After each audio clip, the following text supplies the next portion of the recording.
എല്ലാവർക്കും നമസ്കാരം. ഓണസദ്യയിൽ വിളമ്പുന്ന വറുത്തപ്പേരി എങ്ങനെയാണ് ഉണ്ടാക്കുകയെന്ന് നമുക്ക് നോക്കാം. എളുപ്പത്തിൽ ഉണ്ടാക്കിയെടുക്കാം. നേന്ത്രക്കായ ഇങ്ങനെ മുറിച്ചതിന് ശേഷം ഇതിൻ്റെ തോല് മുഴുവനും മാറ്റി വെക്കുക. തോലൊക്കെ എളുപ്പത്തിൽ ഇങ്ങനെ മാറ്റിയെടുക്കുക. തോലൊക്കെ അടർത്തിയെടുത്തു. ഈ തോല് വെച്ചിട്ട് നമുക്ക് നല്ല ഉപ്പേരിയൊക്കെ ഉണ്ടാക്കിയെടുക്കാം കേട്ടോ. അത് മാറ്റി വയ്ക്കുക. നമുക്ക് ഇങ്ങനെ 4 കഷ്ണങ്ങളാക്കി എടുത്തു. നേന്ത്രക്കായൊക്കെ ഇങ്ങനെ നീളത്തിൽ 4 കഷ്ണങ്ങളാക്കി എടുത്തു. ഇനി നമുക്ക് ഇത് സ്ലൈസ് ചെയ്ത് തുടങ്ങാം. ഇനി സ്ലൈസറിൽ നമുക്ക് സ്ലൈസ് ചെയ്തെടുക്കാം.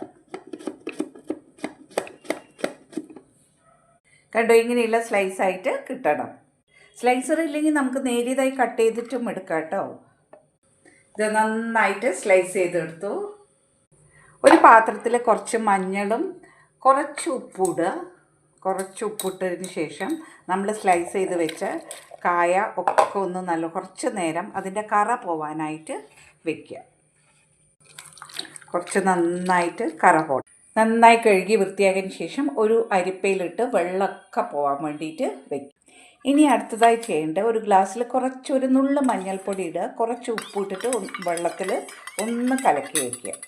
ഇനി അടുത്തതായി ഒരു ചീനിച്ചട്ടിയിൽ കുറച്ച് വെളിച്ചെണ്ണ ഒഴിച്ചിട്ട്, ഇത് വെളിച്ചെണ്ണയിൽ തന്നെ ഉണ്ടാക്കണം കേട്ടോ, അപ്പോഴാണ് അതിന് ടേസ്റ്റ്. വെളിച്ചെണ്ണ ഒഴിച്ച് ചൂടായതിന് ശേഷം നമ്മൾ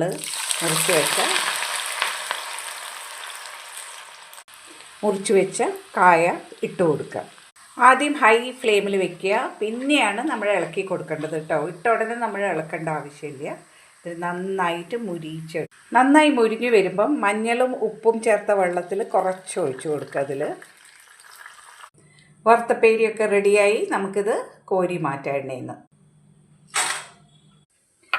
ഒരു നേന്ത്രക്കായ വെച്ചിട്ട് നല്ല ടേസ്റ്റി ആയിട്ടുള്ള വറുത്തപ്പേരി റെഡിയായി. ഈ ഓണക്കാലത്ത് എല്ലാവരും ഇത് ട്രൈ ചെയ്ത് നോക്കൂ കേട്ടോ.